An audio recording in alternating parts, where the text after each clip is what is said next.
અધિકારીનું કહેવાનું એવું છે કે ભાઈ તોડતા હતા તો તમે બ્રિજ તોડતા હોય તો ઉપર જેસીબી રાખીને તોડવાનું. આ તો ઓલા જેવી વાત થઈ, જે ડાળી કાપવાની હોય એ ડાળી ઉપર જ ઉભવાનું એટલે ડાળી પડે નીચે. અને તમે બ્રિજને તોડતા હતા તો 10 લોકો બ્રિજ ઉપર તમે શું કામ રહેવા દીધા? લોકોને બ્રિજ ઉપર શું કામ રહેવા દીધા? એ લોકોને જાનહાનિ થાય એટલા માટે. એટલે અત્યારે એ લોકો છુપાવી રહ્યા છે કે અમે બ્રિજ તોડતા હતા. બ્રિજ તોડતા હતા, તમે સમારકામ કરતા હતા, તમે એની સ્ટ્રક્ચરલ સ્ટેબિલિટી ચેક કરી તો નથી કરી. તમે બ્રિજ તોડતા હતા તો એના માટે સેફટી માટે કંઈ કર્યું તો કે નથી કર્યું. અને આમાં જે લોકો માની લો કે 8 લોકો જે નદીમાં ખાબક્યા તો એના માટે જવાબદાર કોણ? 8 લોકોને કાંઈ પણ થયું હોત તો જવાબદાર કોણ? આ રીતે બે જવાબદારી રીતે તંત્ર કામ કરી રહ્યું છે, બીજેપી કામ કરી રહી છે. લોકોને કાંઈ પણ થાય તો એને કોઈ ફેર નથી પડતો.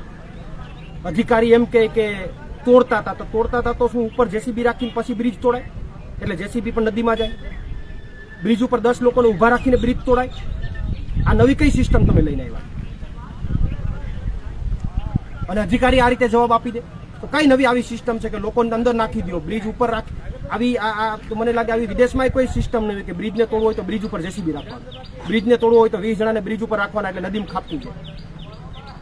તમારે સમારકામ કરવામાં તમે કોઈ સેફટી નથી રાખી, તમે સમારકામ કરવામાં તમે એની સ્ટ્રક્ચરલ સ્ટેબિલિટી ચેક નથી કરી અને તમે આ રીતે કામ કરશો. આ બેજવાબદારીપૂર્વક તંત્રનું વર્તન છે.